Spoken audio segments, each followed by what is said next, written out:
What makes this situation even more perplexing is how differently the government treats information about these underwater phenomena compared to their aerial counterparts. A curious asymmetry exists in how officials handle different types of UAP encounters, raising questions about what makes the underwater cases so sensitive. The pattern of secrecy. The classification levels applied to underwater phenomena reveal a calculated assessment by military and intelligence officials. While aerial UFO videos like the Nimitz, Go Fast, and gimbal footage have been declassified and officially released, underwater UFO encounters remain concealed behind much higher security barriers. This stark contrast in information handling provides important clues about how these phenomena are perceived within classified circles. According to Elizondo, the footage of underwater objects moving at 450 to 550 knots is maintained under significantly higher security classifications than their aerial counterparts. This isn't a minor bureaucratic distinction. Classification levels directly reflect the perceived sensitivity and potential national security implications of the information being protected. The heightened protection for underwater cases suggests they contain information that officials consider substantially more sensitive or potentially threatening. The Pentagon has taken measured steps toward transparency regarding aerial phenomena. In 2020, the Department of Defense officially released 3 Navy videos showing unexplained aerial encounters. They established a UAP task force to investigate these incidents and later created the All-Domain Anomaly Resolution Office, AARO, to broaden the investigation scope. Yet when questioned specifically about underwater phenomena, the same officials typically offer no comment or actively redirect the conversation back to aerial encounters. This selective transparency pattern becomes even more apparent when examining the 2021 preliminary assessment on UAP and subsequent reports.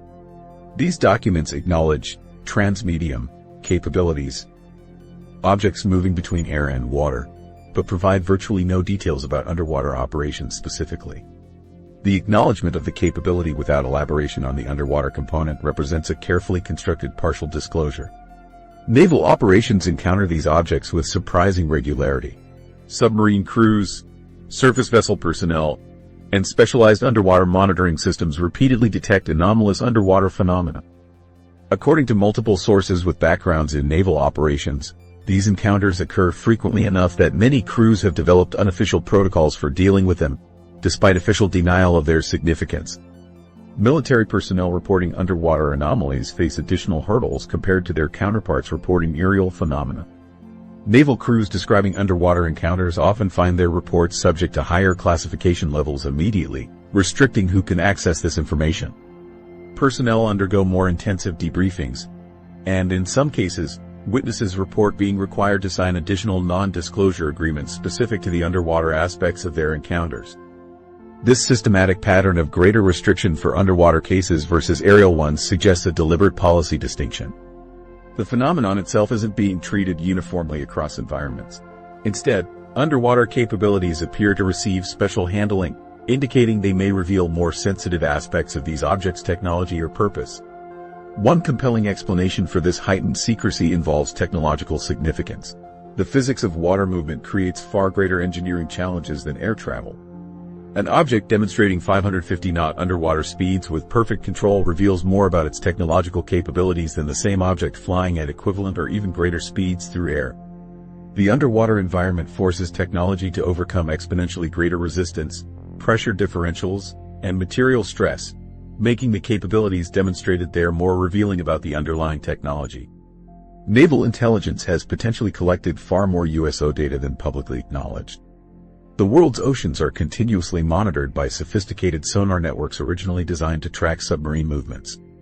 These systems collect enormous amounts of acoustic data, with operators reporting transient sonar contacts that move at speeds and depths impossible for conventional submarines. This infrastructure likely captures USO movements regularly, building a dataset that remains entirely classified. The strategic significance of ocean dominance may also explain the secrecy disparity. Since World War II, naval superiority has been a cornerstone of American military power projection. Technologies that can move freely through water at speeds that render our most advanced underwater detection and weapon systems obsolete would represent a fundamental strategic vulnerability. Acknowledging such technology exists, especially if it can't be countered, could undermine confidence in naval forces that form the backbone of global military presence. The heightened secrecy surrounding USOs indicates they may represent a more significant technological or national security concern than their aerial counterparts. Objects operating with impossible capabilities underwater directly challenge strategic domains where the military has invested trillions of dollars in maintaining superiority. The ability to overcome water resistance at 550 knots demonstrates physics-defying capabilities more conclusively than similar aerial performance. This secrecy pattern suggests underwater phenomena may reveal more about these objects' origins and capabilities than aerial encounters.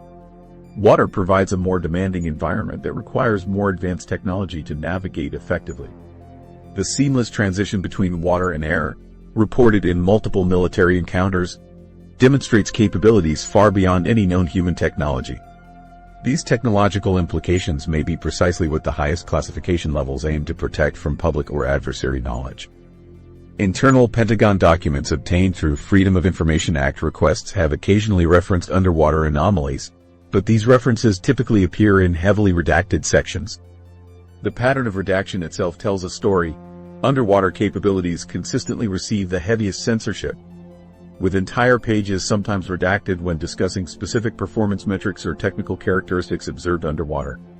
The 2024 Pentagon report acknowledged UAPs with transmedium capabilities while carefully avoiding explicit confirmation of their nature. This carefully worded acknowledgement represents a minimalist disclosure, admitting the capability exists while revealing essentially nothing about the underwater component of these encounters. The report emphasized the need for more data and scientific analysis, particularly highlighting the limitations of current collection methods in the underwater domain. According to former Department of Defense official Luis Elizondo, the government has conducted secret UAP crash retrieval programs aimed at identifying and reverse engineering these craft. While not explicitly mentioning underwater recoveries, the heightened secrecy surrounding USOs suggests these underwater technologies may be of particular interest in such programs, potentially explaining the stricter information controls. The pattern of secrecy surrounding underwater UFO encounters reflects a calculated risk assessment by defense officials.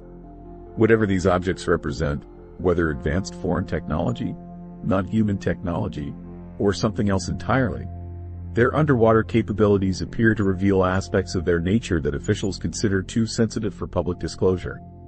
The technological leap demonstrated underwater exceeds the already impressive capabilities shown in air, suggesting these objects may represent an even greater technological gap than previously acknowledged. This raises a profound question about where we should be looking for non-human intelligence, perhaps not in the stars above, if the government but in the depths below.